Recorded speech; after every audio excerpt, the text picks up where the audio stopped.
नमस्कार, मैं हूं आपके साथ राखी लांबा। पूर्वोत्तर के 7 सिस्टर्स कहे जाने वाले 7 राज्यों में से एक राज्य है मणिपुर, जहां के हालात लगातार बेकाबू होते जा रहे हैं। देश में इस मामले पर खूब सियासत भी हो रही है। ये सियासत अपनी जगह है, लेकिन मणिपुर को लेकर सियासत और मीडिया दोनों ही जिम्मेदार माने जा रहे हैं, क्योंकि किसी के लिए साल 2024 में सरकार को नीचा दिखाने के लिए एक अच्छा मौका है, तो कोई इस मामले को लेकर झूठी सहानुभूति दिखाकर अपने चैनल की टीआरपी को बढ़ाना चाह रहा है, चाहे उसके लिए फेक खबरें ही क्यों ना चलानी पड़े, मनगढ़ंत स्टोरियां क्यों ना देनी पड़े। अपनी जिम्मेदारी को भूलकर टीआरपी की भूख में सबसे पहले खबर दिखाने की चाह में ये लोग तथ्यों को भी नहीं जांचते हैं, और यही कारण है कि मणिपुर अभी तक अशांत है। कई बार सोशल मीडिया पर या फिर टीवी पर दिखाई गई खबरें एक आंदोलन का रूप ले लेती हैं। मणिपुर में भी कुछ ऐसा ही हुआ।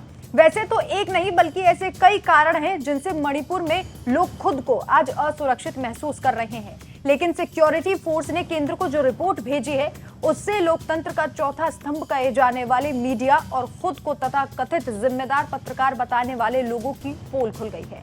एनबीटी में छपी एक खबर के अनुसार मणिपुर में मैतेई और कुकी संघर्ष को हवा देने के लिए एक बड़ी भूमिका निभाई है झूठी खबरों ने।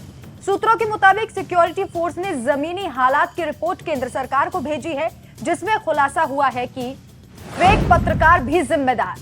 मणिपुर में ज्यादा मीडिया एक ही वर्ग की ओर संचालित है, जिसकी संख्या ज्यादा है। शुरू से ही वहां पूरे मामले को लेकर एक तरफा बात बताई गई। इससे दूसरे वर्ग के खिलाफ गुस्सा भड़कने लगा। एक वर्ग इतना भड़क गया कि फिर वो काबू से बाहर हो गया। बाद में इंटरनेट बंद होने और जानकारी के लिए केबल टीवी पर लोगों की निर्भरता ने एक तरफा खबरों को बढ़ावा दिया। झूठी खबरें लोगों तक पहुंचाई गई, जिससे एक वर्ग को लगा कि उन पर ज्यादा अत्याचार हो रहा है।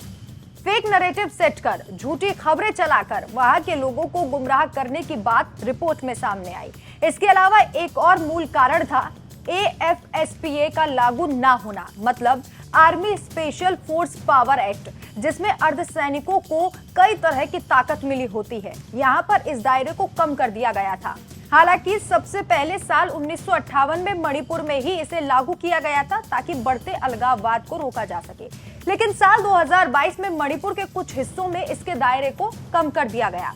सिक्योरिटी फोर्स की रिपोर्ट में इसका भी जिक्र किया गया है कि इसके कारण कर्फ्यू को ठीक से पालन नहीं किया गया और हालात जो है और भी ज्यादा बेकाबू हो गए।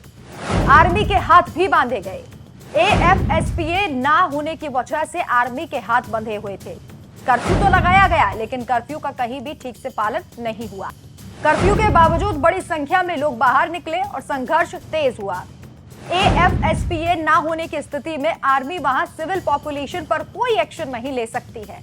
सूत्रों के मुताबिक सिक्योरिटी फोर्स की तरफ से कई बार लोकल एडमिनिस्ट्रेशन से कहा गया कि अगर उनसे हालात काबू में नहीं हो रहे तो एरिया उन्हें दे दे, लेकिन ऐसा नहीं किया गया, जिसकी वजह से मणिपुर में सब कुछ पुलिस के ही जिम्मे में रहा और पुलिस खुद वहां 2 वर्गों में बटी हुई नजर आई। जब भी कहीं हालात बेकाबू हो जाते और आर्मी की जरूरत होती तो स्थानीय प्रशासन को लिखित में देना होता है कि स्थिति वहां से हाथों से निकल गई है और आप इसे टेक ओवर कर लें, उसके बाद ही आर्मी वहां कोई कार्रवाई कर सकती है। लेकिन आर्मी के हाथ बंधे होने के चलते वहां के हालात बद से बदतर हो गए। कुछ डिजाइनर पत्रकारों और मीडिया संस्थानों की टीआरपी की भूख ने वहां के हालातों को और खराब कर दिया।